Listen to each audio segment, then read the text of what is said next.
Aloha and welcome, ladies and gentlemen, to the Got Your Six podcast. This six-question podcast brings together high performers to share their methods, strategies, and ideas, delivered in an informative and, most importantly, actionable way that'll help you lead yourself and those around you from the battlefield to the boardroom. Coming to you every episode, I'm your host, Tony Nash. And into the breach. Nothing mentioned on this podcast is an endorsement or opinion of the Department of Defense. I got your six, we got your back. Got your six, we got your back. Got your six, we got your back. I got your six. Today, I'm so stoked to have Evan Seale here. Evan is the tip of the spear when it comes to pursuing optimization for mind and body. He is the co-founder of VRB Labs, which leverages cutting-edge technology to build natural products to optimize your body and mind so you can focus where it matters most, living an active and meaningful life. And Evan knows all about that, spending 5 years in the Army with a majority of his career with the elite 75th Ranger Regiment. Hailing from Sugar Land, Texas, Evan also played Division I soccer at the United States Military Academy and has been an athlete his entire life. He also earned his MBA at Warren Business School. Evan, what haven't you done? Seriously, let's look at the list and just down it, man. You're crushing it. That's awesome. No, I mean, I feel like I need to be running out of the tunnel right now. Yeah. To that introduction. No, I appreciate it, man. That's awesome. No, it's been good. It's been a good run, man. I've been super lucky along the way, and it's been a good run though. Dude, that's awesome. And it's only getting started, right? So as you look back right on your time in service in West Point, is there one thing that you've implemented from your time in the military, you kind of use every day, or really taken away from that experience? Kind of in my current life from the military experience. Yeah, anything. It could be you make sure your bed has hospital corners. What I'm just really curious. Man, I don't do the hospital corners anymore. Bouncing quarters off the bed. But no, I think one of the things I do is get up early to work out. I think that's something I was, in the military at West Point. You're always, you're forced to get up super early, and fitness is always generally the first thing you do before you even eat. But so I still do that. I mean, I get up early. I get up around 5:30 every morning. I generally try to work out in the morning. If I don't work out in the morning, the probability of me working out that day dwindles as time goes on. It's kind of there is a direct correlation. I mean, as the day gets later, my ability to work out and motivation to work out greatly diminishes. So if I can bang out a workout super early in the morning, man, it sets the tone for the day. I get it out of the way, and sets you up nicely, kind of moving forward. So that's been a huge lesson I took from the military, and it's been huge in my life, honestly. Nice. And so when you're going through your day, you work out or you don't work out, right? Is there some sort of skill you're learning to in your current life that you are super new to or working on and trying to get better? I'd love for you to talk more about that. Yeah. So there's I think one thing I always try to do is there should always be something you're trying to do that you're not good at, or that you haven't done, just to grow your experiences, challenge yourself, make yourself better, educate yourself, become faster, stronger, whatever it is. In some way, you should be trying to move forward and progress in some way. And I think one of the things I've recently been trying to do more of is journaling and practicing gratitude, and those kind of go together. I recently bought the 5-minute journal. It's all about practicing gratitude. I know it's probably a hot topic. It's becoming more kind of mainstream and more of a hot topic, I think. And so I've dug into that a lot. I've been doing it for a couple of months now. I'm not great at it, to be honest. I think one of the interesting things too about these challenges as you try to be a better person and you try to grow and in terms of personal growth, is you try these new things, and sometimes they don't stick right away, and you want to beat yourself up about it. And you're like, oh man, I'm not good at it. I'm not a good journaler. I'm not good at practicing gratitude. But I think it's okay. Right. I don't journal every single morning. I try to. That's the goal. I don't hit it every morning, but it's certainly something I'm working on. It really has been incredibly impactful in my life. So it's something I've been working on, and something I'll continue to work on and try to be better at. That's awesome. How long have you been journaling?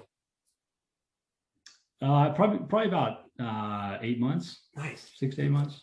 That's awesome, man. So would you say like in the last 5 years, that's really like one of the like almost like a new behavior belief? I know it's relatively new that has really improved your life, or is there something else? Yeah. I mean, I think so. I think that's been one of the most impactful things in terms of new habits I've picked up.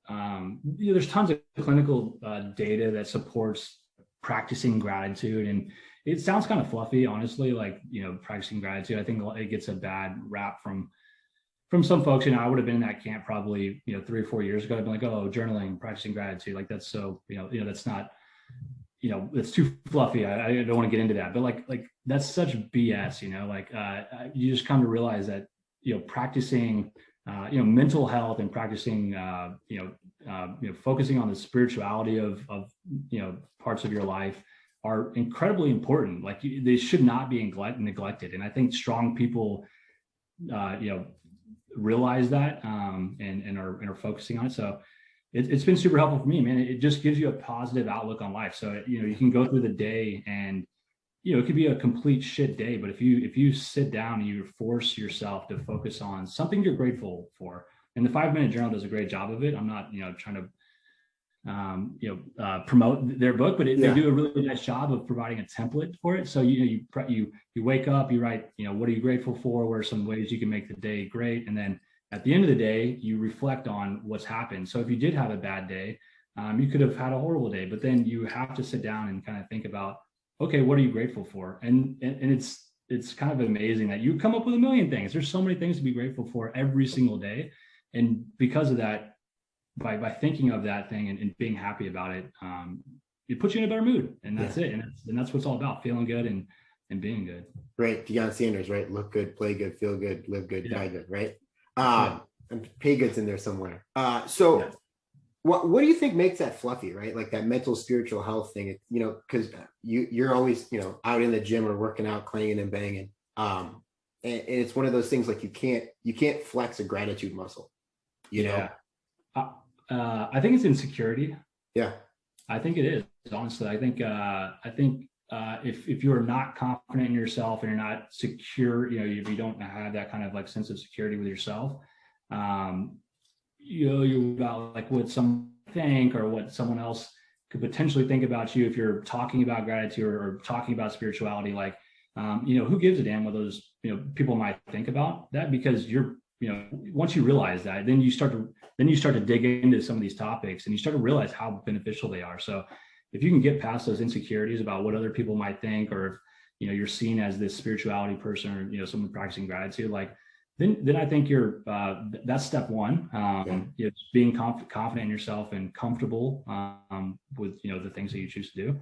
Then you can experience all the benefits from it. So I think that is generally what my own personal opinion, what where that comes from.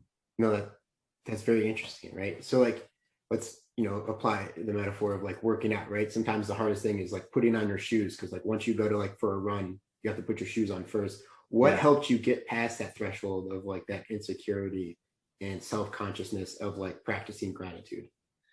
Yeah, seeing other people do it that I looked up to, and people that I see as leaders, strong people who have done things that that I see myself aspiring to be and aspiring to be like. I saw them doing it. I said, well, shit, man, this guy's doing it, or these people are digging into it. Why am I not? Why is it off the table for me? I should be doing that. So I think that's what it was. Someone was setting the example for me, and leading the way, and I jumped on the bandwagon, and it's been incredible. So look for lead when you can, and show the way for other people, but at the same time, look for the leaders who are maybe out in front of you in certain aspects of life, and follow them, and surround yourself with people that are doing that, like yourself, man. Yeah, you do. I mean, the stuff you talk about on your your channels, your communication networks are powerful, and it's good stuff. It's all good messaging, and I read that stuff, and it improves my life and makes me better. So just, keep surrounding yourself with people like that and looking up to people that are doing great things. Thank you for the kind words. And I can't agree with you more, right? Surrounding themselves with people like that are kind of out in front or have that experience that you're looking to kind of gain and take some notes from them. So then you talked about like the 5-minute journal. Would you say has that been the thing that's greatly influenced your life as of recently? Or is there another like book or course or like a YouTube video or something that you've really kind of pulled from and like helped propelled you into this next stage of your life, both professionally and personally? Totally, man.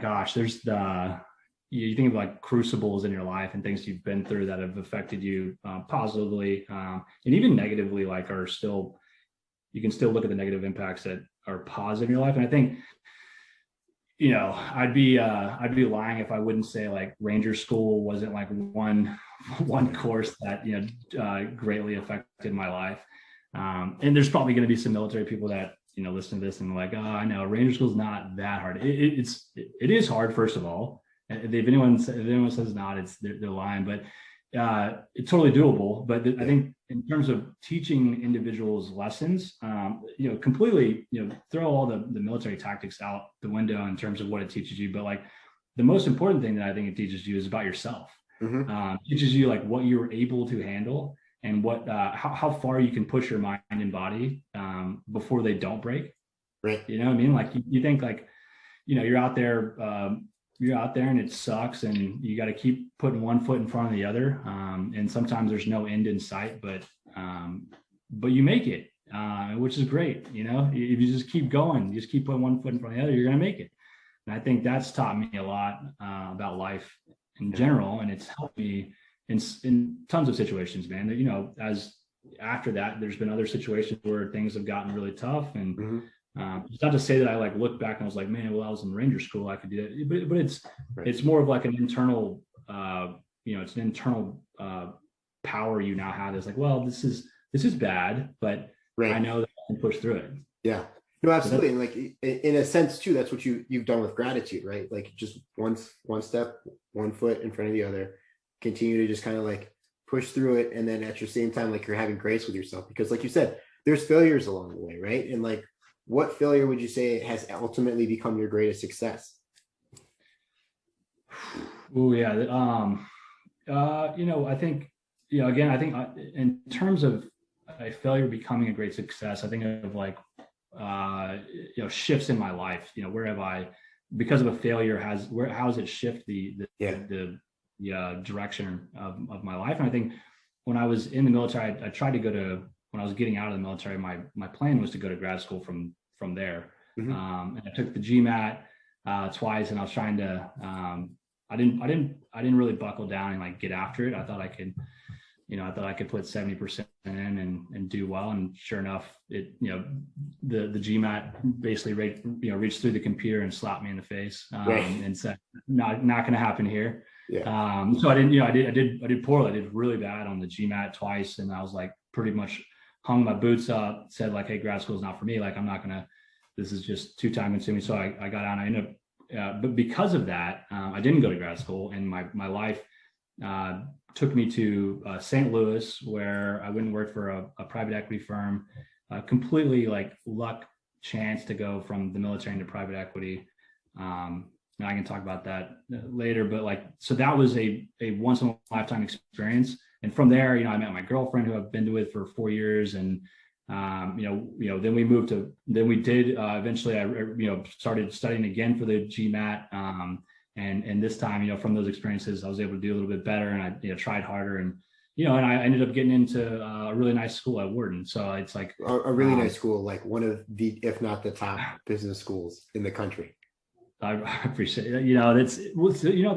That's I don't think that I would have had the opportunity to go there if I had done, a little bit better on the GMAT and just gone ahead and went to school. I would have gone somewhere that, probably wouldn't have been Wharton, and I wouldn't have had the experience at the private equity firm that I think also helped me get into Wharton. So I think that failure, which it was an ego check, I've never been like super academically like inclined. And so, but I've been able to manage. And that was one of those situations where they're like, you actually need a lot of help here. And I was like, man, I thought I was going to be able to get by on this one, but Right. so that was, it was a big failure. It was, ego shock, but recovered. And I think it's been super beneficial, and it's changed my life because of that failure. Right. And I'm going to assume for the transition from the military to private equity, it's not really like who you know, it's who knows you and is willing to go and vouch for you, right? Because of who you are as a leader, a person, right? That people are willing to go out there and be like, hey, my man, Evan, he not only deserves this, but like he needs to be here because he adds so much to the team. Yeah, man. And this is particularly like very near and dear to my heart, because for the military it's such a great community for looking out for one another. Right. That whole process. So just to give you a quick overview of like how that actually happened. So I was getting out of the military. I didn't know what I wanted to do. I didn't know where I wanted to work. I thought I wanted to do like consulting because it was like involved in business, but I didn't really understand what consulting was.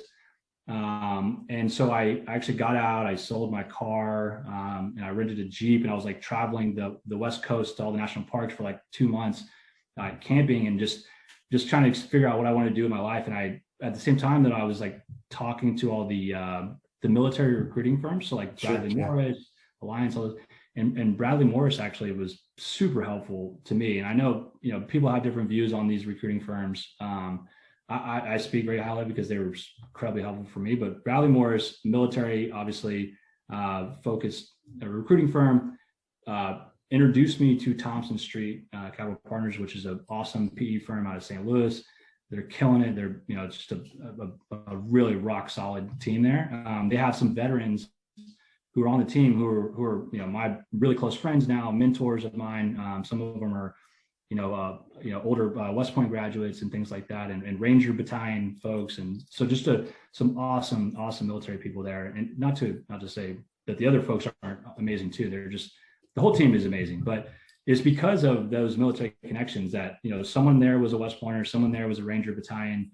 Two of the people there were both in Ranger Battalion. They saw me, no experience at all, no finance experience, nothing, but because they had come from a similar place, they were able to see that, hey, let's give this guy a shot. And they gave me a shot, and that was super cool on them to do that. They didn't have to, they were putting their name on the line to bring me into the firm. Mm-hmm. And it's only because of the military thing. So, I'll continue to pay it forward like they did to me with other people, because, it changed my life. And I think that's really powerful about the military community in general, just to keep looking out for one another and yeah, man, just give each other a shot. So I think it's huge. Dude, that is incredible.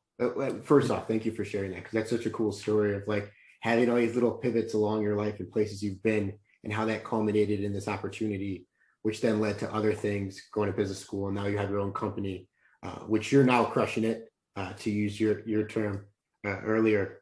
And so now that you keep moving forward, like what propels you to be better than yesterday? Yeah, gosh. I think it's a competitive drive to what propels me to be better than yesterday is just to be competitive with myself. It's a dangerous game, because you can get really down on yourself if you don't do better, or you're not trying, if you're not excelling at something, you can kind of really get down on yourself. And I have to catch myself for, I need to practice more self-love. Honestly, like sometimes I just really beat myself up for not doing things well, or like being as well as I should be, which is kind of ridiculous. Like I've been very successful in a lot of things, but like I'll still look at, I just completely dismiss those things. And it's just like, well, you didn't do this, though, so you're a piece of crap. Yeah. And so what propels me to be better is I don't know, maybe it's just that internal kind of competitive nature of just trying to always do something more. So I like to look at, I try to see what other people are doing that's really hard that people talk about, and I want to go try to do that. So like this entrepreneurship thing is one, I love the idea of always like, trying to create something and build something yourself. That's really cool. But it's also because, you see, you hear that it's really hard, and you talk to these people that this is something challenging that not a lot of people do. So it's like, well, I want to go try that. That seems really hard. And like, I want to prove to myself I can do that. So, just, always being competitive in that sense has generally driven me to be better than yesterday. Dude. And having opportunities like this right here, I've never done one of these, and, a podcast like this, but this is, a step outside of my comfort zone, stepping on a video podcast with you. But it's it's something that I want to, it'll help me grow as an individual. And I'll probably look back on this video and be like, God, I was such a dork on that thing. But it'll make me better than yesterday. Absolutely agree. Right. First off, you're not going to be a dork for those that are listening on audio, right? Like, he's got great lighting, killer background. He's already crushed it. He's a professional. No, that's very cool about that. As you talk about your competitive drive, and now that you've added this layer of gratitude, right? So when you do get down on yourself, you're able to be like, you know what? I'm appreciative of this failure or success because it helped me continue to grow as a person and as a leader and as a follower. So that's so incredibly powerful. And I appreciate you talking about that, because I think that is something that people don't talk about enough that needs to be shared more. So thank you for talking about that. Yeah, absolutely, man. And I think, I think that's right. So I appreciate it. Yeah, it's been a good run, man. There's a lot of work to be done. There always is. But it's been exciting. Right? I'm happy with what I'm doing, and I wouldn't be happy doing anything else. So I think that's also important. I was reading a quote. I think it was Heath Ledger. Honestly, he was basically saying, like, when people do small talk, they say things like, hey, what are you doing for work, or like, where are you living, or like, but they never ask, like, are you happy, and like, are you doing what you love? And it's like, that's what's important. I mean, are you happy? Like, and you can be happy doing a multitude of things, but choose, what makes you happy. And I think it's important to choose that route, and do what you love, because there's not a lot there. We don't have a lot of time.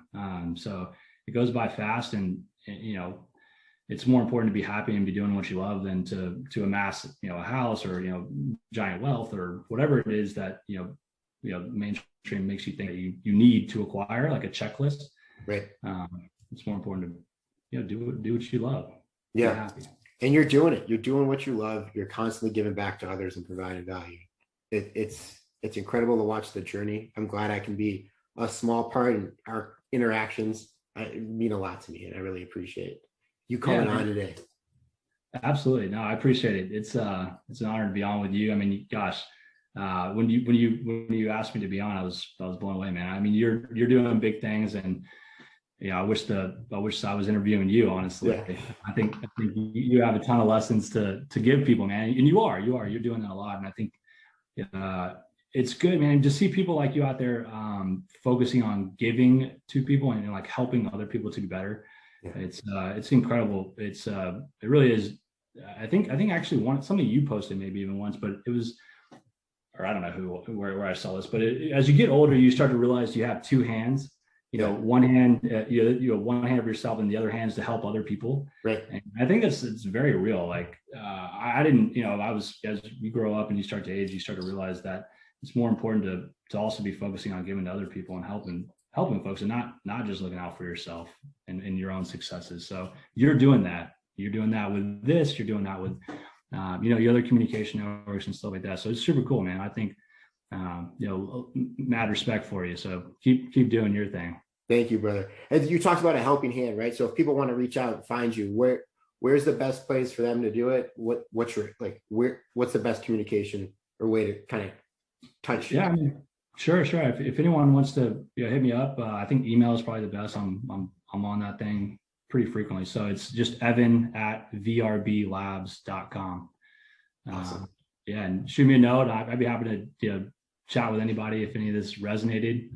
Hopefully it did to some degree. So that's the best way to hit me up. Nice. And you heard from the man himself. Shoot him an email, evan@vrblabs.com. Evan, thank you so much for coming on today, for having our six. Thank you for having our back. We really appreciate it. Thank you, man. I appreciate it. Glad to be on. So that's it, man. Like that's the show. Cool. Dude, it's awesome, man. Bro, you Love crushed it, man. Like, seriously, like, boom, Wow. boom, boom, boom, boom. It was like you were just giving me softball pitches the whole time, like, and just setting me up perfectly for like to ask a question. So I really appreciate that. Yeah, good. Hope I didn't talk too much. The whole point is for people to get to know you. So yes, you had to talk a lot. It's not for me. Nobody wants to hear me. I'm just asking the question. I'm a medium. All right. Yeah, no, cool, man. It's awesome. I like, I really mean like, I really mean what I say when like what you're doing is super cool. Like, and it's coming from a very genuine place, and you can tell, so, which is also cool. That's not always the norm. That's not always the case. But you very much are, and it's clear as day. So it's cool, man. I think I try to be more like you. Honestly, I really do. Like, I take a lot of your lessons, and I want to help other people too, just like you are. So keep doing this awesome stuff. Well, like you said, you're diving into that health and spirituality. You're going to open yourself up to being in the present, and you'll see those opportunities, or something will come to you. Like, this came to me when I was lifting over the course of like a month, like in pieces. It just kind of like in between sets, and I was like, this might be something. So yeah, no, you're definitely going to find those opportunities, especially with you continue to remain present. So man, I just get so amped. And every time I'll either see you on the Explore page on Instagram or something, like, it's just, I'm like, fuck yes, let's go. Yeah, I appreciate it, man. Well, yeah, let's keep, dude, accountability buddies. I'm rooting for you, and I appreciate all the love you're sending my way too. Absolutely. Hey, real quick question. What size, like, shorts do you wear? Just out of curiosity. Medium. That was medium. I was like, we're about the same size, but I just wanted to make sure. Yeah. Awesome. Very cool. Evan, again, man, thank you so much for coming on this morning. Like, I know it's 8:00 where you are. I appreciate you. Hopefully you got your workout in. I did. Man. I got up early today. Honestly, my girlfriend's she's my motivator. She'll kick my ass if I don't get up. So she helps me lots of times. But yeah, we got it in this morning. So hey, we're off to a great start here. It's only 8:30. I got my workout in. I had an awesome conversation with you. So no, all is good, man. I'm glad to be able to do this. Awesome. Well, keep giving yourself some grace, man. Keep stacking those small wins. I'm just excited for what the future holds, in any way I can help. I know it's a mutual feeling, but always feel free to reach out if you talk shop or whatever. Like, I keep white space on the calendar for a reason. I know that sounded brutal as fuck. I feel you on that. Yeah, but you know how it goes. Yeah, man. Absolutely, dude. Gosh, I'd love to. Let's continue to look for more ways to sync up and do shit together, man. I think we can all benefit from combining forces in any way we can, man. I think that's powerful. Absolutely. And now we're gonna be moving out to Kansas this summer, so we'll be a little bit closer. So definitely making a trip out to Austin. All right, man. Cool. All right, brother. Thank you so much. Hey, man. Hey, I'll take care, and have a great rest of the week. You too, man. See you, brother. Later.